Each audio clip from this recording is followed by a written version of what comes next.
با عرض سلام درود بر شما بیننده های عزیز تلویزیون ختلون.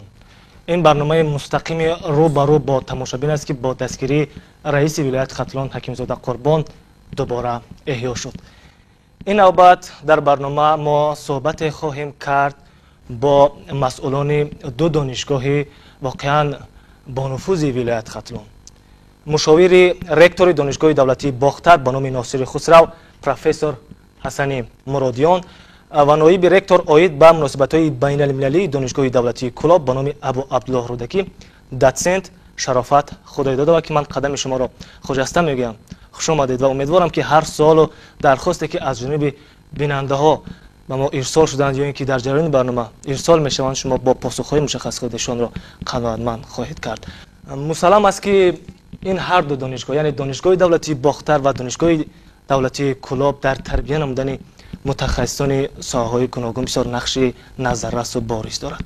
من میخواستم صحبت را نخست از تاریخ تأسیس این دو دانشگاه با نفوذ آغاز کنیم و در جریان بگوید که امروز روند تحصیل در این دو دانشگاه چگونه برآمده شده است. دانشگاه دولتی باختر با نام ناصر خسرو سال 1978 همچون فیلیال قرغان‌تپگی دانشگاه دولتی آموزگاری تویسون که آن وقت به نام تراس گریگور شیوچنکو بود حالا به نام صدر نهانی می باشد تأسیس یافته است.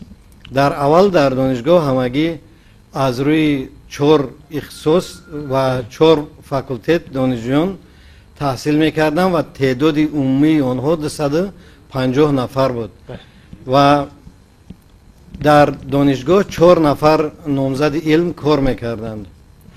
سال 1991 فیلیال به دانشکده تبدیل یافت، یعنی با این ما گفتنیم که دانشگاه دولتی باختر به نام ناصر خسرو زاده استقلالیت دولتی جمهوری تویسان می باشد و سال 1992 باشد به دانشگاه مستقل تبدیل یافته.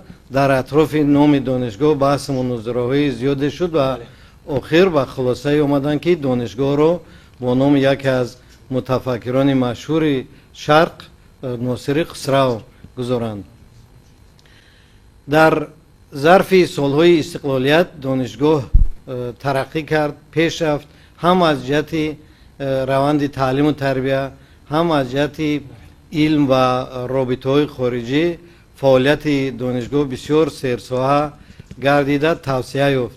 امروز در دانشگاه دولتی باختر به نام ناصر خسرو زیاده از 18,000 دانشجویان از طریق روزانه، غایبانه و همچنین از طریق فاصلوی تحصیل میکنند و با آنها زیاده از 700 نفر آموزگاران تعلیم میدهند که از میان اینها بیشتر از 30 نفرشان دکتر علم و 21 نفر آنها دکتر علم پروفسوران می باشند که با طور دائمی در دانشگاه کار میکنند و 136 نفر نامزدهای علم می باشند که از میان آنها 130 نفر نامزدهای علم دکتران نامزدهای علم داتسنتان می باشند که آنها با طور دائمی در دانشگاه تحصیل می نمایند. فعالیت علمی استادان دانشگاه خیلی سرساحه بوده. امروز از روی 46 رویه و 65 موضوع در دانشگاه فعالیت علمی میبرند. موضوعهای فرمایشی در دانشگاه عمل میکنند. همچنین در دانشگاه 2 شورای دفاع عمل می نماید که یکی متدیکای تعلیم متماتیکا، فیزیکا و انفرماتیکا بوده از روی 3 اختصاص و دیوم شورای دفاعی تاریخی علم باشد و همین طور دانشگاه دولتی باختر به نام ناصر خسرو امروز در عین گلگل شکوفی است.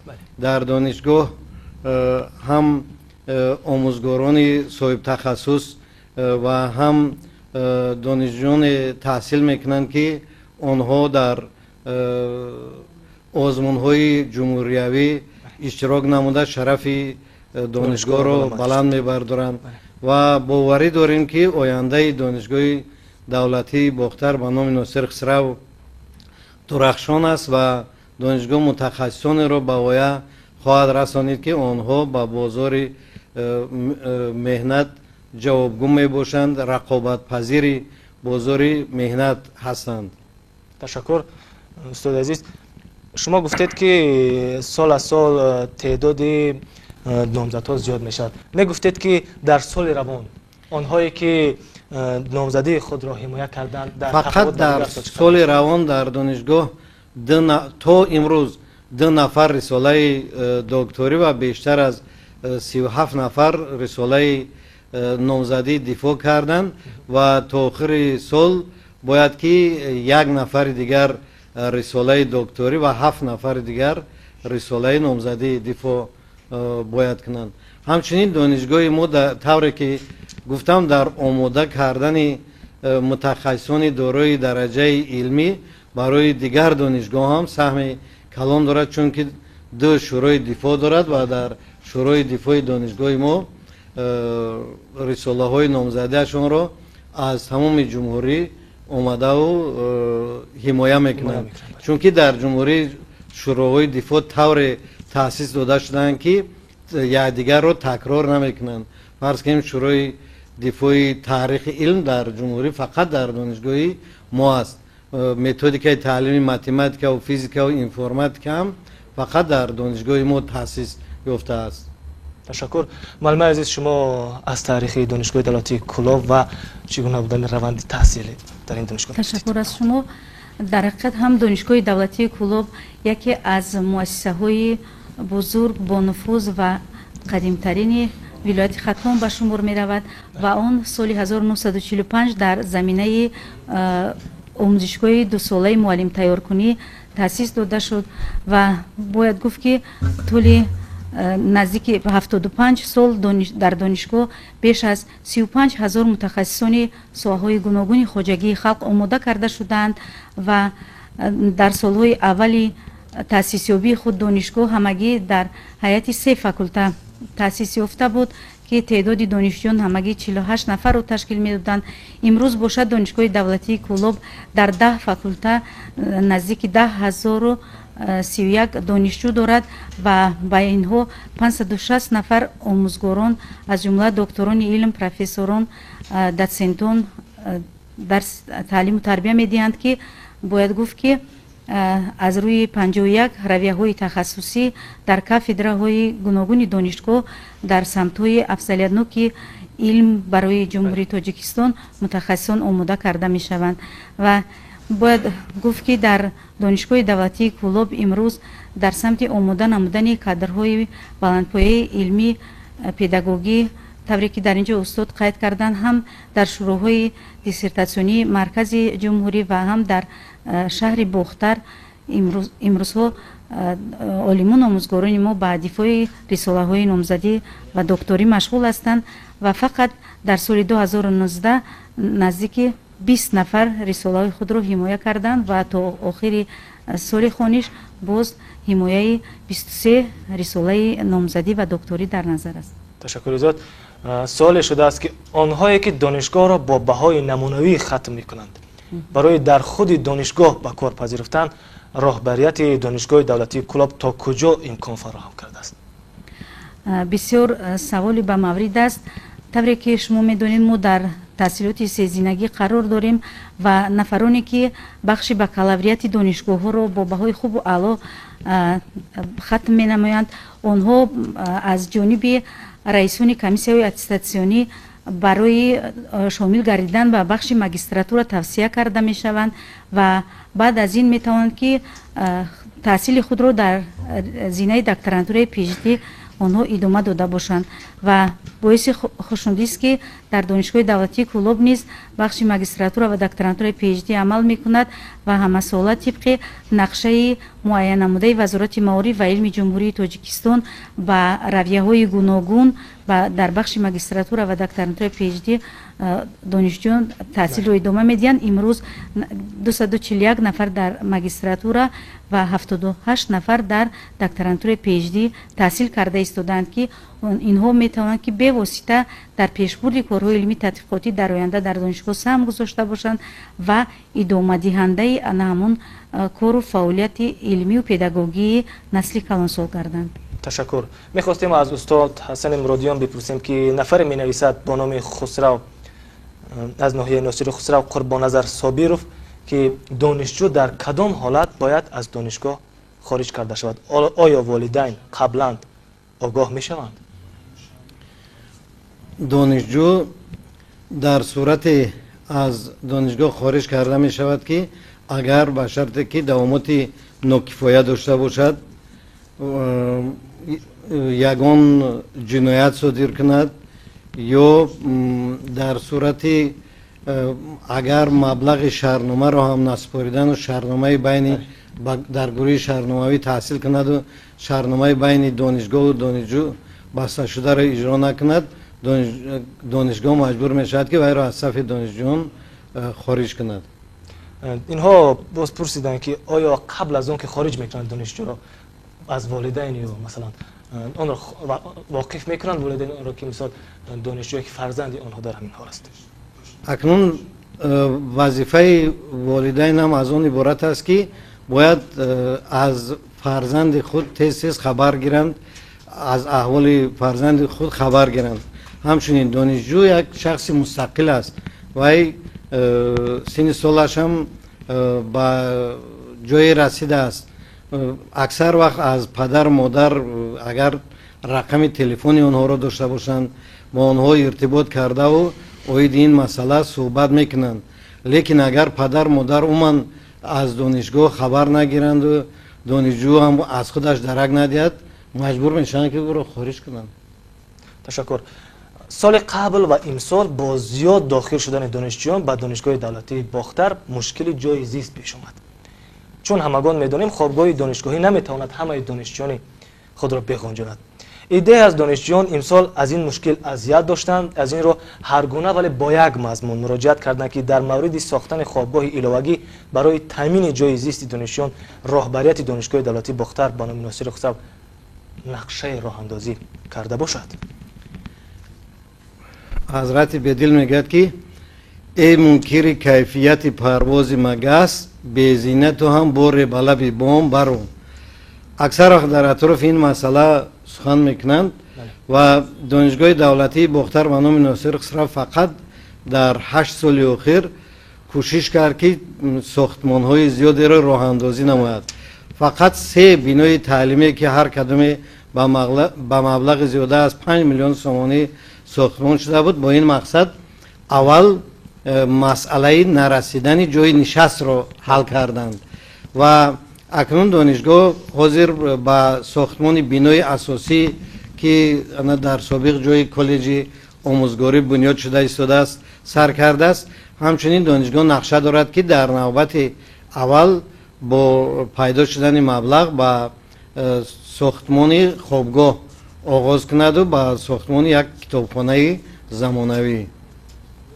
تشکر. ساکن ناحیه شهرتوز محمد جان جورقلوف همین حالا به ما نامه ارسال کردند، سوال دادند که قرار حکومت جمهوری ترکستان برای دستگیری عائله های کمیزات هست در دانشگاه دولتی باختر با نام ناصر خسرو در این سمت یا امتیاز یا که دستگیری پیش بینی گردیده باشد؟ اوید و دستگیری عائله های کمیزات همین رو گفتن در کار که در دانشگاه ما من فهمیدم که وابسته به مبلغ های شهرنامه این که سوال دادنی است.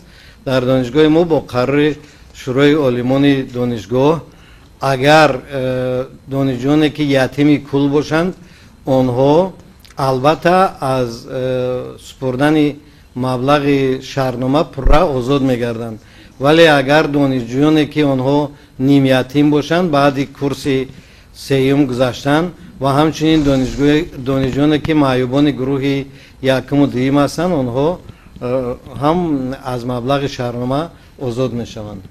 تشکر. برای تأسیس دادن فاکولته ژورنالیستیکا آیا شعبه روزنامه‌نگاری و یا خود دانشگاه دولتی کلاب تصمیم دارد؟ یعنی شعبه ژورنالیستیکا را به فاکولته تبدیل دادن منظور دارند؟ تو امروز در دانشگاه دولتی کلاب یکچند اختصاص‌های نو راه‌اندازی کردند، از جمله در زمان صاحب استقلالی افتتاح شعبه ژورنالیستیکا، شعبه روزنامه‌نگاری در فاکولته فیلولوژی تاجیک و ژورنالیستیکا.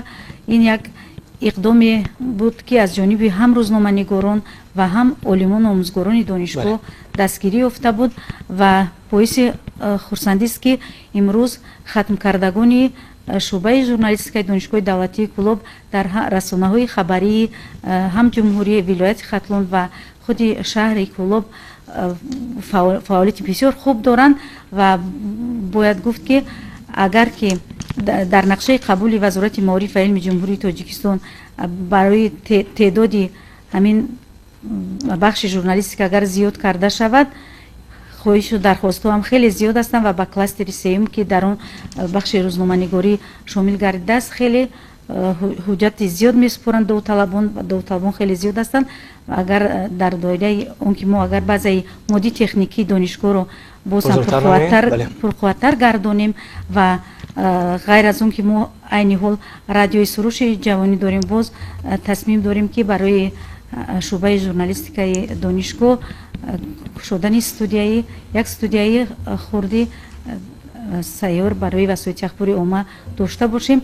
در این حالت ما می توانیم که با درخواست به وزارت معارف و علم جمهوری تاجیکستان بابت زیاد کردن تعدادی داوطلبان به بخش ژورنالیستیک و از فاکولته فیلولوژی تاجیک با فاکولته الهیده جدا کردن این اختصاص امکانیت ها در سالهای نزدیک فکر می کنم که به وجود می آید. تشکر.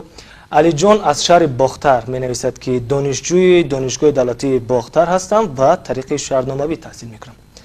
من می توانم شرطنامه را قسماً پرداخت کنم، یعنی در دوام یک سال قسماً پرداخت کنم.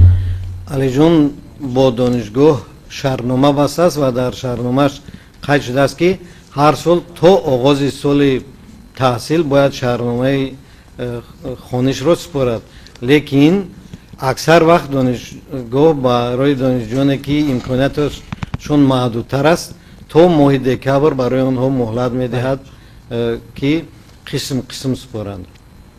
تشکر. ختم کرده شعبه روزنامه‌نگاری کالج فرهنگی ناحیه رودکی نوشته است که برای معلومات دوم را گرفتن وقتی اگر با فاکولته فیلولوژی تاجیک دانشگاه دولتی باختر با نام رخصت حجت سپارم، از کدام کورس تحصیل خود را میتوانم آغاز کنم؟ موافق نظامنامه وزارت معارف از کورس دیوم و معلومات دیوم نه دوام معلومات میگویند. اگر بشر یک معلومات عالی داشته باشد دیوم معلومات عالی گرفتن خواهد دیوم معلومات، لیکن این دوام معلومات است از کورس دیوم قبول کرده می شود. تشکر. یک گروه دانشجویان دانشگاه دولتی کلاب به نام ابا عبدالله رودکی بدون ذکر نام به عنوان برنامه عرض کردند که متاسفانه ادرارپولی ماه فوریه و دیگر ماه‌های سال گذشتهشان را با کدام سببی از دانشگاه نگرفتند، ولی امسال نیز آن را گرفتن نتوانستند. آیا مشکل امکان دسترسی نداشتن آنها در چی باشد؟ میخوان در این باره بفهمند، ولی دقیقا نگفتند که دانشجویان کدام فاکولته هستند. من یقین میدونم که اینها دانشجویان بخشی بکالوریات نیستند، اینها دانشجویان بخصوص ماگستران و دکترانتون پی‌اچ‌دی میباشند و در سمت ماگستراتور علاقه این مسئله حل و فصل خود را یافته است. فقط اون گروه دکترانتون پی‌اچ‌دی که آنها وابسته به برای ختم تحصیل در انجام سال تحصیل آنها حسابات خود را پیشنهاد نکردند و در مجله تقریر شونده کمیسیون عالی اتستاسیونی مقاله ها نداشتند. با این سبب ها دادن ادرارپولی به آنها موقوف گذاشته شده است و عین زمان در دانشگاه همین روزهای نزدیک ما شاهدی آن گشتیم که یک حسابات خود را پوره کرده و بخش ریاست علم و اینواسیون سپاریدند و این مسئله حل و فصل خود را می‌یابد.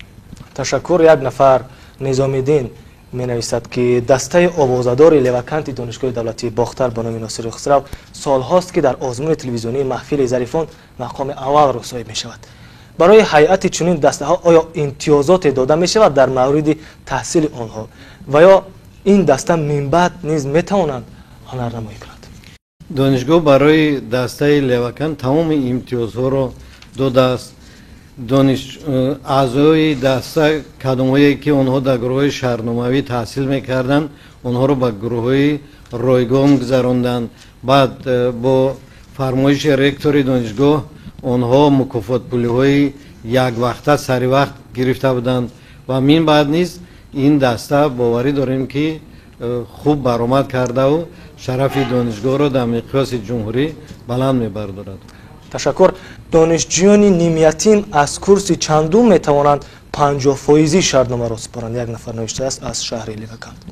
از کورس سیم میتوانند دانشجویان نیمیتی که اگر حجت‌های تصدیق کننده پیشنهاد کنند از کورس سیم میتوانند که مبلغ شرطنامه را 50% سپارند. تشکر. اهل‌دین رجبوف سابق آموزگار میگوید در سیستم ها و یا نظام های تعلیمی دانشگاه های پیشرفته خارجه مسئله انتخاب موضوع برای حمایه کار کورسی و یا کار دیپلمی و ماجستری از دانشگاه های ما تفاوت دارد. در آنجا به دانشجو از نخستین کار کورسیش موضوع خاصی داده می شود و به همین منوال سالهای بعدی به علاوه همان موضوع رساله دیپلمی و ماجستری و دیگر زینه‌هایش راحت و با حسب موضوع حمایه می گردد. در ما هر زینه موضوع دیگر می شود، چون این کار در ما شاید جاری نیست. چرا؟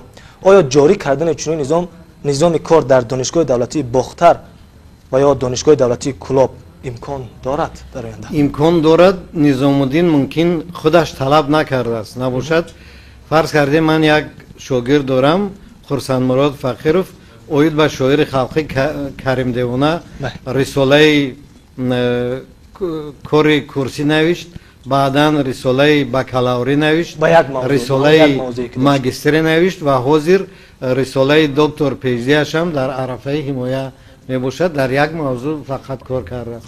خودش طلب کند، البته کافدرا تمام شرایط رو برای وی مهیا میکند.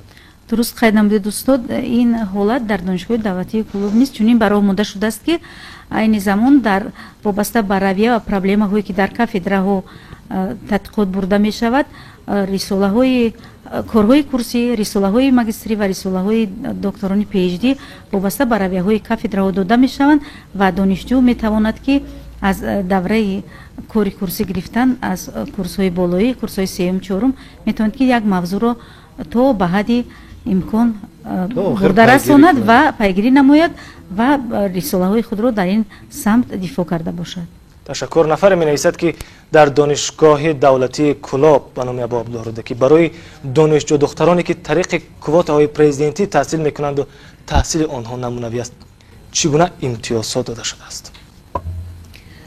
بسیار هم یک سوالی به مورد است، زیرا که امروز توجه دولت و حکومت جمهوری تاجیکستان به خصوص به دختران و جوان پسرانی که از مناطق کوهستانی کشور به تحصیل طبق کوتای پرزیدنتی فرا گرفته می شوند، امتیازهای خیلی خوب فراهم آورده شده است.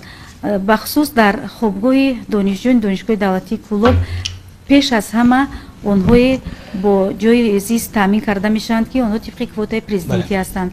همزمان در دوام سال تحصیل 4 مرتبه برای این دانشجو دختران محفل علاهیده عمل میکند که این محفل طریق آزمون ها و ویکتورین ها برآمده شده است و از میان این دانشجو دختران باز بهترین ها انتخاب کرده می شوند و باید قید نمود که به حیث رهبران گروه های تعلیمی، شورای دختران و در سگانه فاکولته ها و کافدرا اونهایی که در فعالیت جمعیتی جلب کرده می شوند و خصوص دخترانی که طبق کوتا پرزیدنتی تحصیل می کنند آنها جلب کرده شدند و خوشبختانه در تحلیل المپیادهای جمهوریوی و ولایتی نشون می دهد که محض آنهایی که طریق کوتا پرزیدنتی تحصیل می کنند در این آزمون ها نیز فعالانه شرکت می ورزند و با آنها از جانب ریاست دانشگاه دولتی کلوب منتظم دستگیری ها کرده می شود و آنها با توفه های پولی و مالی قدرشناسی کرده می شود. تشکر.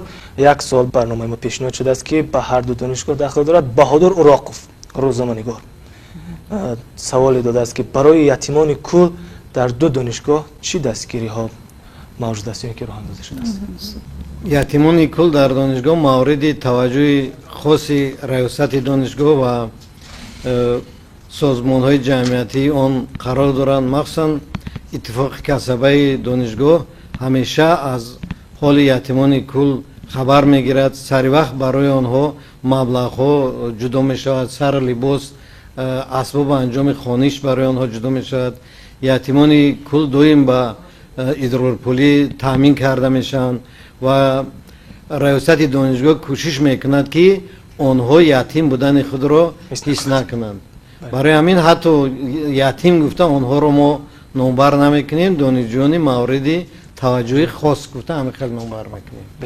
дуруст аст, дар донишгоҳи давлатии Кӯлоб низ ба 35 нафар ятимони кӯл дар давоми соли хониш ҳар моҳе ба маблағи 100 сомонӣ аз иттифоқи касабаи донишҷӯён идрорпулӣ дар баробари он ки боз онҳо идрорпулии худро мегиранд илова карда шудааст ва ҳамчунин онҳо дар санатория профилакторияи назди донишгоҳ бо навбат тибқи рӯйхат дар давоми 12 рӯз ҳам табобат мегиранд, ҳам дар ошхонаи санаторияи мо онҳо бо хӯроки яквақта таъмин карда мешаванд. ташаккур барои посух. Амриддин Оев, сокини ноҳияи Абдураҳмони Ҷомӣ, суол додааст ки ман аз донишгоҳи давлатии ноҳияи Рашт ба донишгоҳи давлатии Бохтар метавонам гузариш намоям? албатта метавонад дар моҳи август, дар охири моҳи август ё дар охири моҳи январ гузариш намояд. барои ин албатта ризояти ректори донишгоҳи давлатии Бохтар ва ризояти ректори донишгоҳи давлатии Рашт ҳатмӣ мебошад ва дигар ҳуҷҷатҳое ки талаб мекунанд ҳамаи онҳоро матраҳ намудаҳу гузариш мекунад. ташаккур. Гулро Аминова аз ноҳияи 5 суол кардааст ки шароит дар хобгоҳи донишгоҳи давлатии Бохтар ба номи Носири Хусрав дар кадом сатҳ қарор дорад ва киҳо метавонанд соҳиби хобгоҳ бошанд? дар донишгоҳи давлатии Бохтар ба номи Носири Хусрав тавре ки пештарам гуфтем албатта ҷои камтар аст. дар айни ҳол зиёда аз 430 нафар донишҷӯ дар хобгоҳ истиқомат мекунанд ки пеш аз ҳама инҳо аввал донишҷӯёне ҳастанд ки аз тариқи квота таҳсил мекунанд, баъд ятимони кӯл, нимятимон, донишҷӯёне ки маъюб ҳастанд ва баъдан донишҷӯёне ки аз роҳҳои дур мебошанд, ҳаминҳо имтиёз доранд.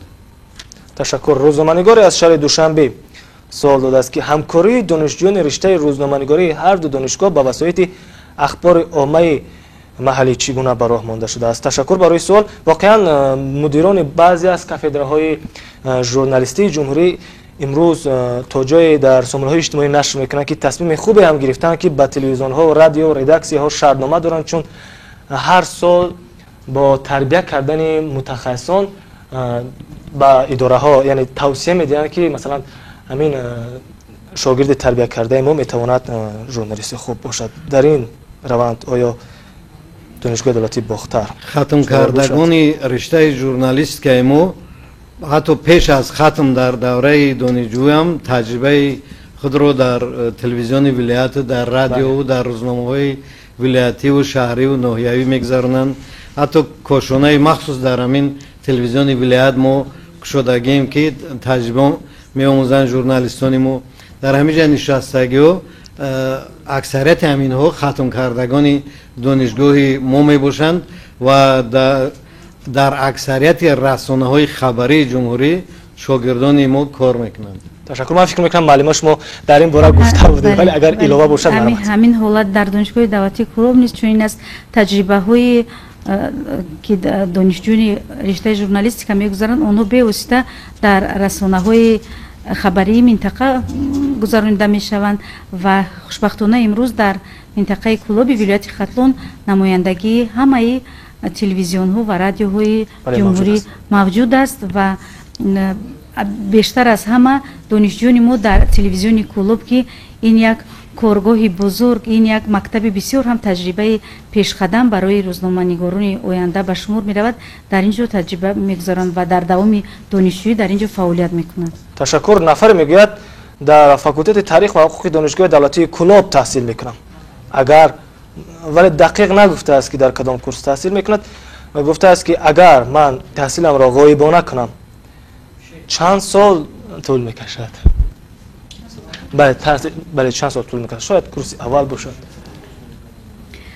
барои ба таҳсилоти ғоибона айни замон ки таҳсилоти фосилавӣ роҳандозӣ гардидааст дар донишгоҳҳои мо, баъд аз хатми курси якум имконияти ба таҳсилоти фосилавӣ гузаштан вуҷуд дорад ва дар ҳамаи курсҳо аз як зина ба зинаи дигар мувофиқи курс гузаштан мумкин аст. Фақат агар аз як ихтисос ба ихтисоси дигар гузаштанӣ бошанд, он гоҳ як курс поён ба ихтисоси дигар мумкин аст ки тариқи фосилавӣ таҳсил намоянд.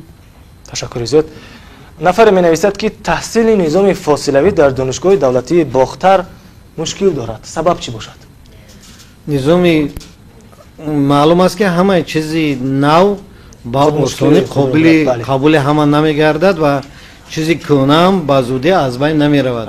дар донишгоҳи давлатии Бохтар ки низоми фосилавӣ акнун роҳандозӣ шуда истодааст, тамоми санҷиши имтиҳонҳо аз тариқи компютерҳо қабул карда мешавад. донишҷӯён пешакӣ ба саволҳо омода мешаванд. матни лексияи омӯзгоронро ҳам метавонанд ки пешакӣ гиранд ва низоми фосилавӣ зина ба зина дар донишгоҳи мо пешрафта истодааст ва албатта бекамбудӣ нест. камбудиҳое ки мавҷуд аст дар ин низом мо кӯшиш мекунем ки тадриҷан онҳоро бартараф намоем. ташаккур. боиси хушҳолист ки сар аз соли равон аз гурӯҳҳои хатмкунанда барои таҳсил дар зинаи магистратура дар донишгоҳи давлатии Бохтар як нафар метавонад тариқи ройгон таҳсил кунад. лутфан дар ин бора мегуфтед, оё имтиёзҳои дигаре низ оянда дар нақша бошад? мақсади тайёр кардани магистрантон дар мо пеш аз ҳама барои омода кардани кадрҳои соҳаи илм мебошад. минбаъд барои дар зинаҳои доктор PhD таҳсил кардани он мебошад. барои ҳамин дар донишгоҳи мо бештар дуруст мегӯяд аз тариқи шартнома таҳсил мекунанд.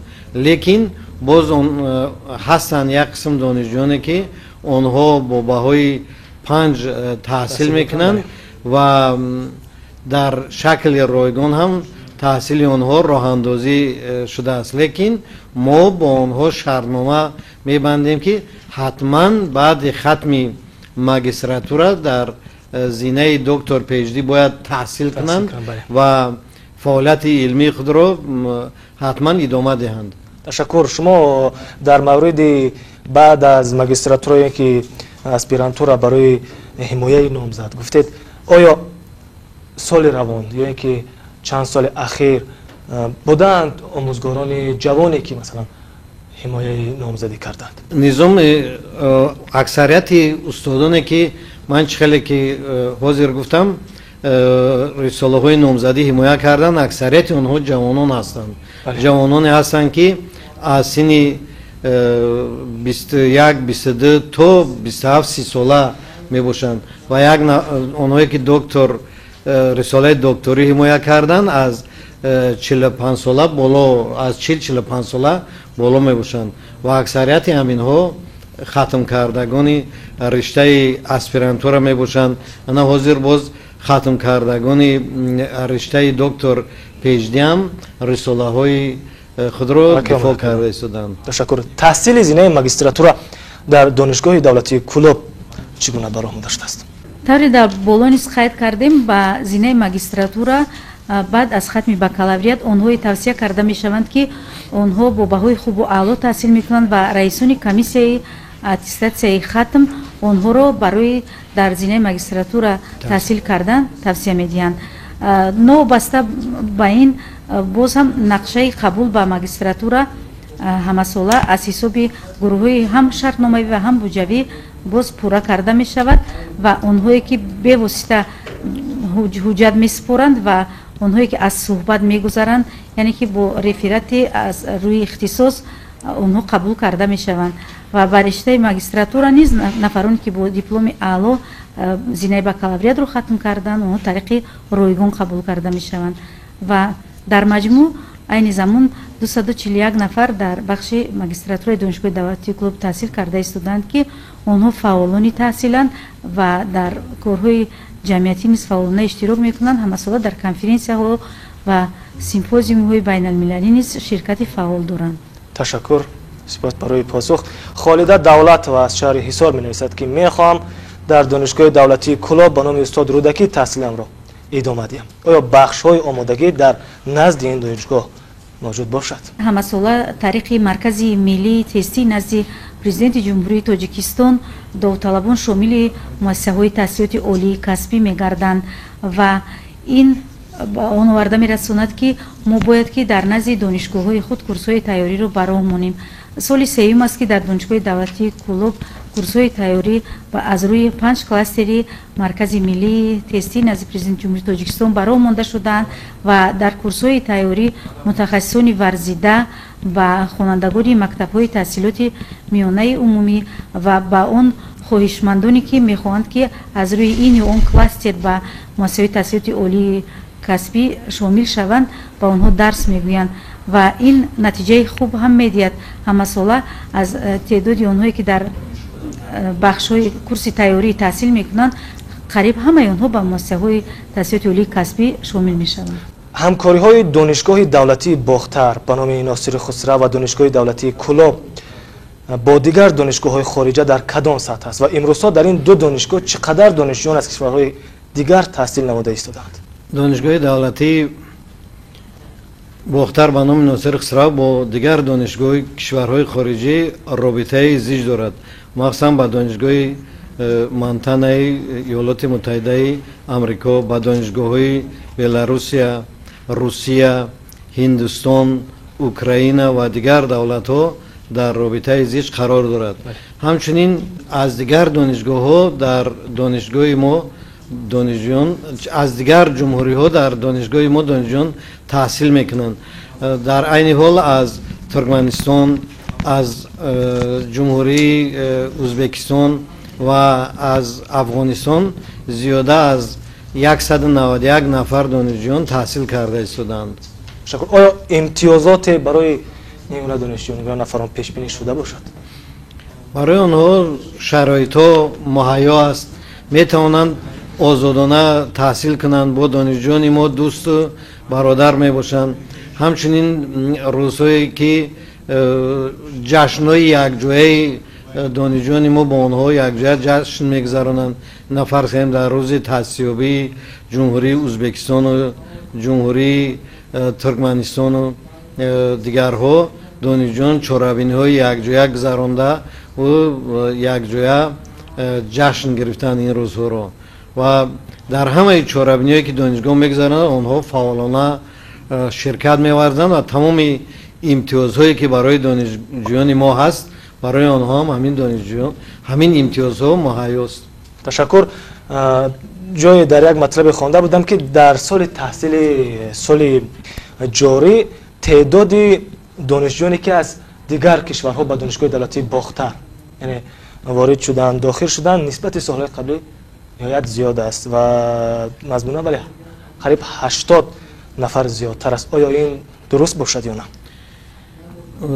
албатта махсусан аз ҷумҳурии Ӯзбекистон ки муносибатҳои Тоҷикистону Ӯзбекистон хеле хуб роҳандозӣ шудааст ва аз ҷумҳурии Туркманистон донишҷӯён хеле зиёд аст ва имсол аз Ӯзбекистон боз теъдоди зиёди дохилшавандагон муроҷиат карданд ва имрӯз донишҷӯёни мо мебошанд.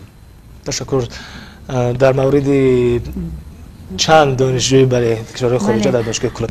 ман ки бевосита роҳбарии ин бахши муносибатҳои байналмилалии донишгоҳро ба ӯҳда дорам, бояд қайд намуд ки то соли 2017 донишгоҳи давлатии Кӯлоб дар 7 лоиҳаи фонди Аврупо фаъолият мекард ва дар натиҷа ба донишгоҳ таҷҳизоти зиёд аз ҳисоби ин лоиҳаҳо ворид гардид. ҳамчунин наздики 130 нафар омӯзгорон донишҷӯён табодули таҷриба дар хориҷи кишвар карда буданд ва айни замон дар донишгоҳи давлатии Кӯлоб дар риштаи бакалавриат ва магистратура 37 нафар донишҷӯёни хориҷӣ аз кишварҳои Афғонистон, аз ҷумҳурии Туркменистон, аз кишвари Туркия таҳсили илм доранд ва бояд гуфт ки донишгоҳ боз дар доираи ду лоиҳаи фонди Аврупо, лоиҳаи Павел ва лоиҳаи Экстен фаъолияти худро идома дода истодааст ки то ҷанбасти ин лоиҳаҳо 40 нафар омӯзгорон ва донишҷӯён боз табодули таҷриба хоҳанд кард. ҳамчунин ба яке аз лоиҳаҳое ки аз ҷониби вазорати маориф ва илми ҷумҳурии Тоҷикистон эълон гардида буд, лоиҳаи рушди таҳсилоти олӣ, донишгоҳи давлатии клуб ду лоиҳа пешниҳод карда буд ки ҳар ду ин лоиҳаҳо маблағгузорӣ карда шуданд ва аз оғози соли 2020 кор дар ин ду лоиҳаи дигар низ оғоз мешавад ва تعداد زیادی دانشجویان دانشگاه دولتی کلوب در زمینه‌های بکالوریات و ماجستراتور در خارج کشور نیز تحصیل علم دارند در کشور ایتالیا در جمهوری هندوستان و همچنین در ایالات متحده آمریکا. این توجه باعث افتخار نیز هست. سپاس برای پاسخ. سفر محمد علیف از ناحیه تیمورمرگ می‌نویسد که فعالیت کتابخانه دانشگاه دولتی کلوب امروز چگونه باشد؟ آیا دانشجویان کتاب‌های فنی که می‌خواهند دسترسی داشته باشند آیا کتابخانه داشته باشد این کتاب‌ها را؟ باعث خرسندی است که طی سال‌های اخیر فوند کتابی کتابخانه دانشگاه دولتی کلوب خیلی غنی گردانیده شده است و همساله مبلغ‌های زیاد برای خریداری کتاب‌های درسی روانه کرده می‌شود.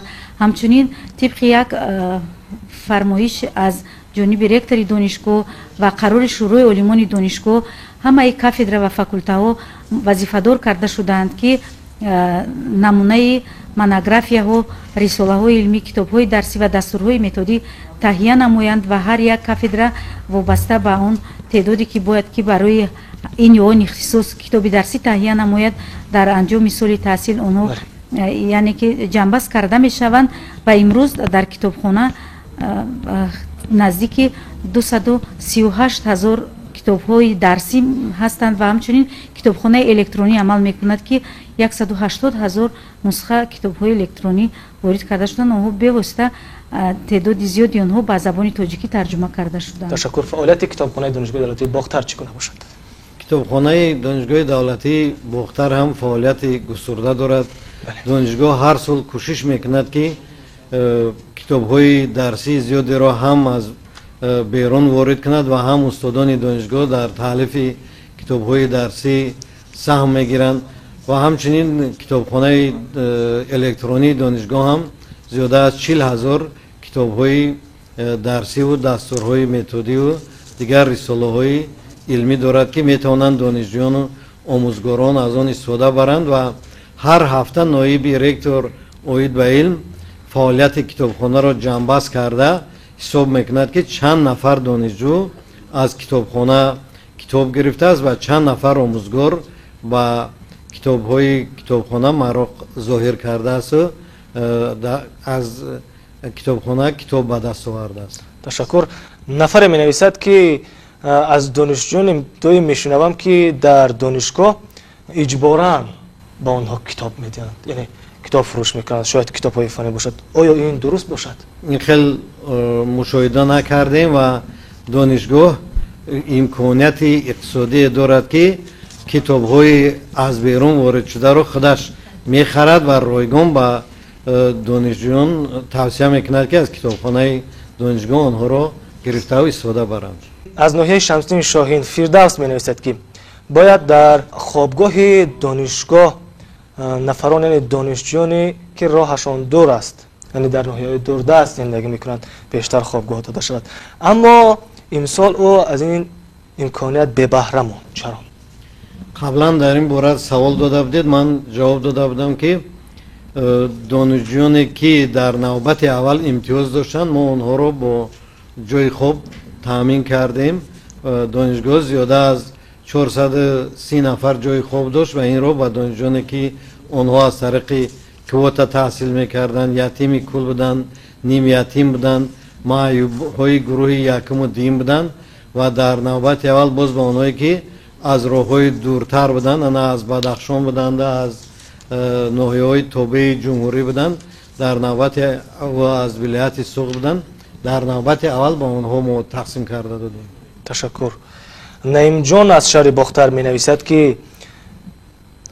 оё фаъолияти синфхонаҳои компютерӣ дар донишгоҳи давлатии бохтар чӣ гуна бошад? чун шунидааст ки баъзан кор намекунанд, фаъолият намекунанд. дар донишгоҳи давлатии бохтар синфхонаҳои компютерӣ ҳамааш кор мекунанд ва шароитҳои хуб барои донишҷӯёну омӯзгорон муҳайё мебошад. калом донишҷӯе ки марказҳои компютерӣ дорем мо дар ҳар як факултет як маркази алоҳидаи компютерӣ амал мекунад. дар синфхонаҳо ҳам тахтаҳои электронӣ گذاشته شده است و مرحمت دانشجوی و استاد میتواند که آزادانه از اینها استفاده برد. تشکر. شما گفتید در مورد خوابگاه پیشتر پاسخ گفتید، ولی نظریف میزروبشو از ناحیه شمس‌دین شاهین می نویسد که موافق معیار در خوابگاه دانشگاه دولتی باختر باید چند نفر زندگی کنند در یک حجره؟ ما برای آنکه جو کم است بسیار وقت همون کت‌های دو آشیانه گذاشتیم در خوابگاه. ممکن وابسته همین میگد کت‌های دو آشیانه گذاشتیم. بعضا طوری که من گفتم در خوابگاه ما که جو کمتر است ممکن همون جوی رفت و آمد و جوی درس تیار کردن اینها تا اندازه مساحتش ممکن کمتر باشد و این کس وابسته به همین سوال دادنی است. سپاس. در جامعه اکادمیای علم‌های جمهوری تاجیکستان دانشجویان دانشگاه دولتی کلاب در چند سال اخیر به کدام دستاوردها نائل شدند؟ اگر با آزمون جامعه اکادمیای علم‌های جمهوری تاجیکستان نظر افکنیم، شروع از سال 2015 که این آزمون رو اندازی گردیده است، از سالهای اول دانشگاه دولتی کلوب صاحب جام اکادمی علم‌های جمهوری تاجیکستان گردیده بود و تا چند سال اخیر نصیب دانشجویان ما جایهای دوم و سوم گردیده است و تا 2 سال اخیر صاحب جام درجه اول نگردیده باشند هم در این آزمون خیلی فعالانه اشتراک میکنند و از زمان 9 نامگوی اختصاصهایی که آزمون گذرانیده می شود در همه آنها موفقیت به دست آورده می شود و تا امروز نشده است که در همین 9 نامگوی اگر جای یکم هم نباشه جایهای دوم سوم و افتخاری نصیب آنها گردیده است. تشکر. نفر دیگر می نویسد که برای پیشگیری خاراکتر کروپسیونی در دانشگاه دولتی کلاب آیا برنامه راه اندازی شده است؟ بسیار سوالی به مورد.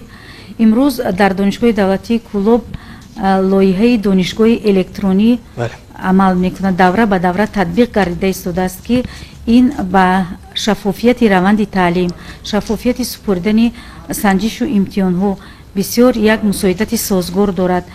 لایحه دانشگاه الکترونی امروز آن سیمخانه های کامپیوتری، مرکز های تستی، مرکزی به قیدگیری دانشجویان همه آنها رو فراگیر می باشد و وابسته به استفاده بری این تجهیزات لایحه دانشگاه الکترونی در بین آموزگاران و دانشجویان آموزش و دوره های آموزشی نیز گذرانده شده است که آنها به ممانعت از اینها استفاده کرده می توانند و وابسته به آن که ما خطر پیشگیری نماییم از حالتهای کروپسیونی امروز در دانشگاه قوطی های عرض و شکایت ها نصب کرده شدند و از دانشجویان طریق انکت و پرسشنامه ها در دوام سال تحصیل یک چند مرتبه پرسش ها گذرانیده می شوند و وابسته به جای داشتن حالت های کروپسیونی در دایره برنامه استراتژی ملی جمهوری تاجیکستان برای سالهای 2013-2020 نقشه چورابینی ها عبارت از 17 بند عمل می کند که همه اینها دوره به دوره در جلسه های رکترات و شورای عالمان حسابات داده می شود. تشکر. در دانشگاه دولتی باختر همین گونه لایحه‌ای که پرسشنامه جاری باشد؟ دانشگاه دولتی باختر به نام ناصر خسرو در جمهوری یکی از اولین ها شده برای پیشگیری کردن عملهای کروپسیونی با نظام کردیتی گذشت و در ماشین مخصوص که برنامه ریزی کرده شده است دانشجو سوالهای تستی رو اجرا میکند و از ماشین گذرانده جوابش رو معین میکنند و در تحصیلات فاصله‌ای باشد به واسطه در نزد کامپیوتر دانشجو نشسته و امتحان میسپارد. سوالنامه‌های تستی باشد در آغاز سال تحصیل به هر یک دانشجوی تحصیلات روزانه و فاصله‌ای پیشکی سپاریده می شود، متن لکسه آموزگاران سپاریده می شود و دانشجو تا آغاز امتحان می تواند که پره آماده گردد و همین است که اکثریت دانشجویان تحصیل روزانه ما و غایبانه در وقت سپردن امتحان خودشان به یگان ممانعت امتحان ها را سپاریده و اما به خالی در کاری صاحب می شوند. تشکر. در دانشگاه دولتی باختر آیا ختم کرده های زینه ماجستراتورا تا کجا اشتیاق یا خواهش ادامه تحصیل را در زینه аспирантура доранд? дар донишгоҳ ҳозир зинаи аспирантура амал намекунад. зинаи доктор PhD амал мекунад дар донишгоҳ ва онҳое ки таҳсил мекунанд қариб аксарияти онҳо боз мехоҳанд ки дар зинаи доктор PhD ҳам таҳсили худро идома диҳанд. лекин ҳастанд боз баъзе хатм кардагони зинаи магистратура ки дар мактаб рафта боз ба фаъолияти таълимӣ машғул мешаванд. ташаккур. донишҷӯи донишгоҳи давлати бохтар, факултети таърих ва ҳуқуқ таҳсил мекунам ва он 5 сола аст. оё ман боз дар зинаи магистрӣ таҳсил мекунам ё на? албатта 5 сол таҳсил мекунад, чунки аз рӯи ду ихтисос аст, ҳам ихтисоси таърих ва ҳам ҳуқуқ. ва вай баъди ин дипломи бакалавр мегирад ва боз метавонад ки дар зинаи магистратура таҳсил карда соҳиби дипломи магистри соҳаи таъриху ҳуқуқ шавад. ташаккур. имрӯз хатмкунандаҳои донишгоҳи давлатии Кӯлоб дар масоили бакор пазируфтанд. то куҷо ин амал роҳандозӣ шудааст дар донишгоҳ ва оё шумораи омӯзгорони ҷавоне ки имрӯзҳо ба ҳайси омӯзгор кор мекунанд нисбат ба солҳои қаблӣ бештар аст ё ин ки камтар? албатта ҳамасола аз ҷониби вазорати маориф ва илми ҷумҳурии Тоҷикистон ҷиҳати бо кор таъмин гардидан ё ба ҷои кор ҳозиршавии хатмкардагони равияҳои омӯзгорӣ дархостҳо талаб карда мешаванд ва бояд қайд намуд ки дар донишгоҳи давлатии Кӯлоб соли сеюм аст ки маркази рушди касбият ва инноватсия амал мекунад ки бевосита бо корхонаҳо, бо муассисаҳои маориф ва дигар самтҳои ихтисосие ки дар донишгоҳ омода карда мешаванд бо онҳо шартномаҳои ҳамкорӣ доранд ва вақте ки таҷрибаҳои таълимӣ ва таҷрибаҳои педагогии худро онҳо дар ин муассисаҳо мегузаронанд, аз худи ин муассисаҳо хостгори яъне ки ин хатмкардагони мо мешаванд ва онҳо ба ҷои кор ҳозир мешаванд ва нисбати онҳое ки ба ҷои кор ҳозир намешаванд аз тарафи ҳуқуқшиноси донишгоҳ парвандаҳо вай таҳия карда шудааст ки инҳо метавонанд ки маблағҳое ки вақте ки таърихи буҷавӣ таҳсил карданд маблағҳои барои таҳсил масраф кардаи онҳо бозпас гардонида шаванд ва то имрӯз ҳамагӣ 8 парванда дар ҳолати барои рӯёндани ҳамин масрафи таҳсил дар бахши ҳуқуқшиноси донишгоҳ омода карда шудааст. дигар ин ки барои онҳое ки бо ҷои кор таъмин мешаванд тавре дар боло қайд кардем, яке аз лоиҳаҳои рушди таҳсилоти олӣ пешниҳод карда шуд ки дар доираи ин бахусус масъалаҳои бо ҷои кор таъмин шудани донишҷӯ духтарон дида баромада мешавад ва ҳаллу фасли худро солҳои наздик хоҳад ёфт. ташаккур. мо нахуст аз мушкили хобгоҳ дар донишгоҳи давлатии бохтар гуфтем, вале як суоли дигар аз ҷониби донишҷӯёни донишгоҳи давлатии Кӯлоб шудааст ки онҳо низ аз надоштани ҷои зист, яъне надоштани ҳуҷрае дар хобгоҳи донишгоҳ азият мекашанд. оё барои онҳо ягон бинои дигаре дар оянда пешбинӣ шудааст ки бояд сохта маврид суда? дар ҳақиқат ҳам масъалаи бо хобгоҳ таъмин намудани донишҷӯён дар донишгоҳи бохтар низ ба мушоҳида мерасад, дар донишгоҳи давлатии Кӯлоб низ чунин аст. дар хобгоҳи донишҷӯёни мо ҳамагӣ 400 ҷои истиқомат барои донишҷӯён мавҷуд аст ва тавре устод низ қайд карданд дар ин ҷо мо низ роҳат яъне ки роҳаткурсиҳо мондем ва ҳамчунин рахтҳои хоби иловагӣ илова кардем ки то теъдоди зиёдтари донишҷӯён бо ҷои хоб ва ҷои дарстайёркунӣ дар хобгоҳи донишҷӯён таъмин карда шаванд ва илова бар ин яке аз мактабҳои хондагони болаёқати шаҳри Кӯлоб ки ба тавозуни донишгоҳи давлатии Кӯлоб дода шудааст ва дорои бисёре ҳама хобгоҳи муҷаҳҳаз бо шароитҳои муосир мебошад, дар он ҷо низ мо 100 нафар донишҷӯёнро ҷо кардаем. илова бар ин тибқи шартнома мо бо он муассисаҳое ки корхонаҳои худро ба иҷора медиҳанд бо онҳо низ шартнома бастаем ва донишҷӯёни худро дар ин ҷойҳо ҷой кардаем. ғайр аз ин онҳое ки дар иҷора менишинанд онҳо бо рахти хоб аз ҷониби раёсати донишгоҳ таъмин карда мешаванд. ташаккур. азамат умурзоқов, сокини шаҳри Кӯлоб, ташаккур ки суоле навиштааст.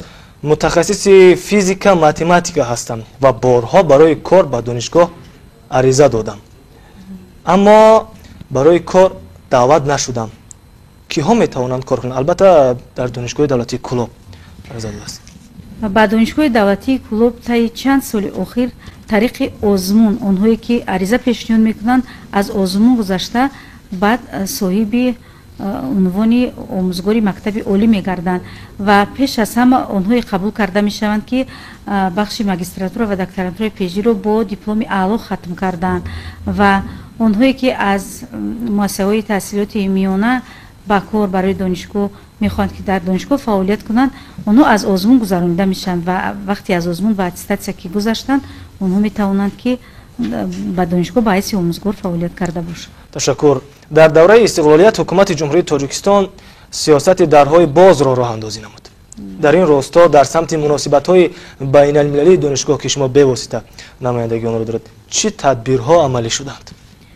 дар ҳақиқат ҳам дар партави сиёсати хиратмандонаи пешвои муаззами миллат мо тавонистем ки дар самти муносибатҳои байналмилалӣ бо соири кишварҳои олам, яъне ки муносибатҳои дӯстиву ҳамкории ҳасанаро ба роҳ монда бошем ва дар ин росто ман аллакай гуфтам ки дар донишгоҳи давлатии Кӯлоб тадбирҳои зиёд роҳандозӣ карда шудаанд ва теъдоди зиёди омӯзгорони донишгоҳ ба хориҷи кишвар барои таҳсил сафарбар карда шуданд ва дар доираи лоиҳаҳои гуногуни байналмилалӣ бо зиёда аз 80 кишварҳои дунё мо созишномаҳои ҳамкорӣ дорем ва дар доираи ин созишномаҳо ҳамкории илмии тадқиқотии мо ба роҳ монда шудааст. ташаккур. бинандаҳои азиз, фурсате ки барои барномаи мо ҷо дошта будем ҷо интиҳо меёбад. ташаккур ки то ин дам моро ҳамроҳӣ кардед ва ташаккур ба шумо ки дар барнома ҳозур доштед. бояд ёдовар шавем ки дар меҳмонии мо қарор доштанд масъулони донишгоҳи давлатии Бохтар, яъне профессор мушовири ректори донишгоҳи давлатии Бохтар профессор Ҳасани Муродиён ва ноиби ректор оид ба муносибатҳои байналмилалии донишгоҳи давлатии Кӯлоб ба номи Абу Абдуллоҳ Рӯдакӣ, доцент Шарофат Худоидодова ки ман бори дигар қадами шуморо хуҷаста мегӯям. бинандаҳои азиз, ин ҷо мерасем ба анҷоми барномаи мустақими рӯбарӯ. дар анҷом ба шумо пирӯзиву хушрӯзӣ тамонно дорем.